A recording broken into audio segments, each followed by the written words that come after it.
G'day viewers. In this episode we're going to take a look at some material compiled by Paul Edwin Potter. The reason I believe this is significant is because Potter was a highly trained professional scientist with scores of published research articles. Moreover, he appeared to have a passionate interest in theoretical space alien technology. Potter passed away in 2020 at the age of 95, but in his lifetime he appears to have made significant contributions to the geological sciences.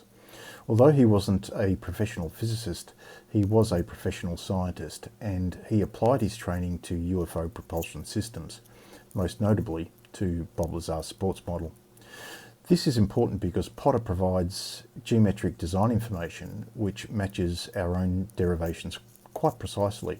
In fact, the correlation between Potter's dimensional illustrations and our predicted fundamental gravity A wave frequency is so astonishing it can only add to the chorus of scientific evidence confirming Bob Lazar's story.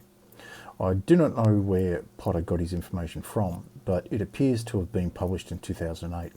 This was many years before the results we have derived in 2023. Therefore, it's clear and obvious that Potter arrived at his conclusions completely independently from our electrogravimagnetic construct. Our scientific support for the Lazar story was derived from particle physics, but at this stage I'm at a loss to explain where Potter's information has come from. Potter published a book in 2008 titled Gravitational Manipulation of Domed Craft, UFO Propulsion Dynamics. It's possible that the geometric design information originated in the book, or he may have obtained it directly from Bob Lazar. I can't know for sure at this stage, but I'm going to look into it. Okay, let's now have a quick look at Paul Edwin Potter's background. Paul Edwin Potter was a highly accomplished professional geologist. You can read his Indiana University biography page in your own time. Pause the video and read it if required. Suffice to say that he was well versed in the scientific method and its application. Potter had received many accolades in his professional career, and as you can imagine, he was a prolific author with scores of published research articles. Having said all this, he also had a passion for extraterrestrial propulsion technology. He even wrote a book on the subject. Let's have a look at it. Potter published his book in 2008. It appears that he added a chapter regarding the Lazar story quite late, as implied by the heading Supplementary Chapter. I've circled the section titled Holy Grail. I've done this because I cannot determine if it is a play on words referring to grey space aliens or a simple spelling mistake. I have not read the book, but I would welcome anyone who has to reach out to me. Here is what Potter has to say about his publication. This book introduces a brand new field of scientific research based upon analysis of artifacts retrieved from crashed and damaged UFOs that have come down in Russia and America. For the first time, it reveals the scientific principles behind UFO propulsion dynamics and shows that these principles are known and recognized by today's physicists. Potter's analysis of these UFO mechanisms are substantiated with references to a broad array of over 300 research papers published in scientific journals. Potter correlates many of the phenomena observed firsthand by close encounter witnesses and abductees and pinpoints the common themes reported, categorizing them according to known physical principles. He produces a comprehensive orchestration of energy dynamics used inside and around UFOs. His precise and lavish illustrations allow the reader to enter directly into the realm of the advanced technological engineer and to understand, quite straightforwardly, the aliens' methods of energy manipulation, their methods of electrical power generation, how they purposely designed their craft to employ the kinds of energy dynamics that are exclusive to space in order that their craft may generate both attractive and repulsive gravitational forces, their control over the mass density matrix surrounding their craft, enabling them to alter their physical dimensions and even to manufacture their own frame of reference with respect to time. Okay, let's now have a look at Lazar's sports model. This is an illustration appearing on the Potter page, which is hosted by Ken Wright's website. This representation shows two very important features.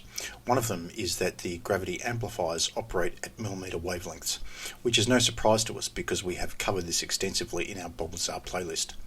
The other feature deals with an Element-115 Reactor and Waveguide Assembly. This is not something we have previously considered, but as we shall see, it's extremely important. Okay, let's take a closer look. This is another illustration contained on the Potter page, and as we shall see, it presents critical information to us. In fact, we shall see that based upon the information appearing in the illustration, a significant proportion of the conjectured space alien propulsion system may be reverse engineered. The first thing we'll do is emphasise the waveguide and dome diameters. Of these two pieces of information, the waveguide is the keystone. What does this mean? Well, let's think about what the primary function of the waveguide actually is. We know from Lazar testimony that the waveguide acts as an antenna, which distributes the gravity A wave throughout the local environment. This implies that the waveguide should be dimensioned to an integer value of the gravity A wave fundamental wavelength.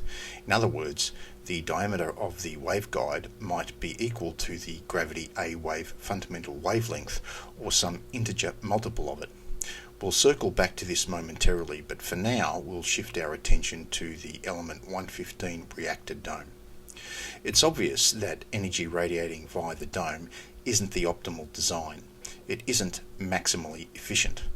What you want to do is direct as much of that energy as possible into the waveguide, which acts as your antenna.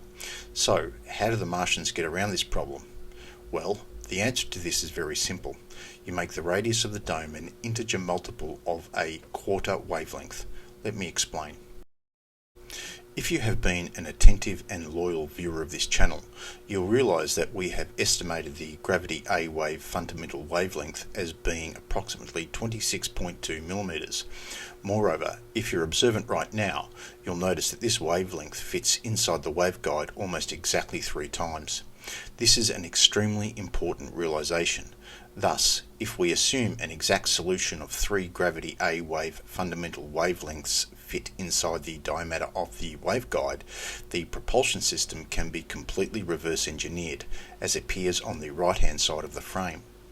In fact, in addition to reverse engineering the propulsion system, we can also predict a stable isotope of element 115, as indicated. Therefore, by making this integer wavelength assumption, the waveguide acts as an optimized antenna, and the energy radiated by the dome is minimized. This means that as much gravity A wave energy as possible is directed through the waveguide, which is exactly where the Martians would want it. If you're interested in the mathematical construct underpinning the information presented, please refer to the ResearchGate link appearing on screen. Look for the episode 60 calculations near the end of the document. Let's now take a look at how we derived the isotope 295 solution. If you have watched episode 58, this graph will be familiar to you. If you haven't watched episode 58, now would be a good time to do it.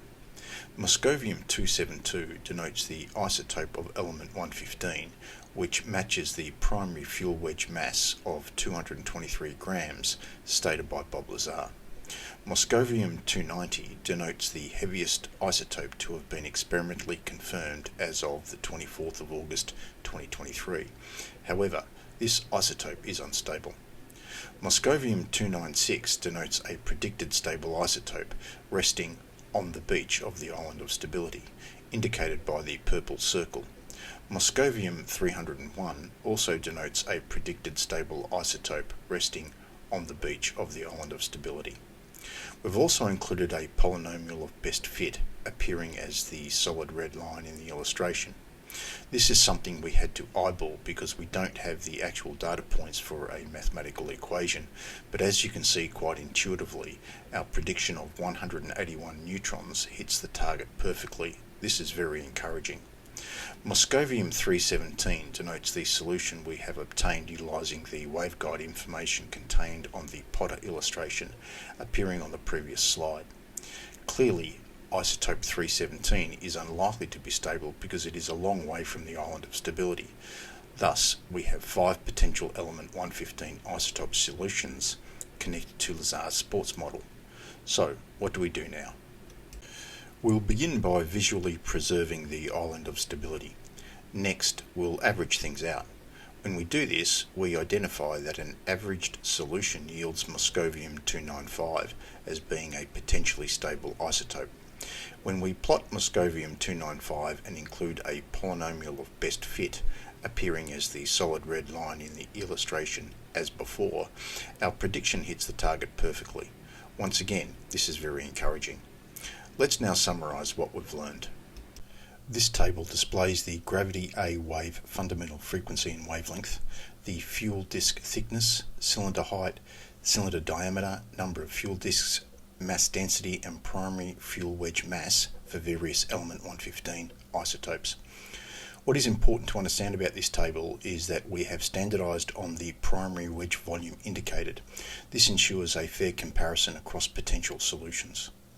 The single most impressive takeaway from this episode is that the propulsion system waveguide and dome dimensions supplied by Potter fit our electrogravity-magnetic construct exquisitely. Where Potter obtained these dimensions without EGM guidance is a mystery, and astonishing in its own right.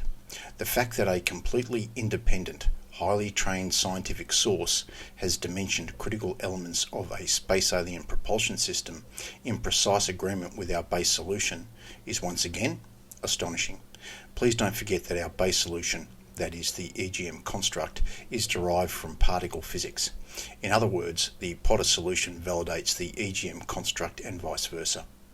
Please take the time to pause the video and study the table.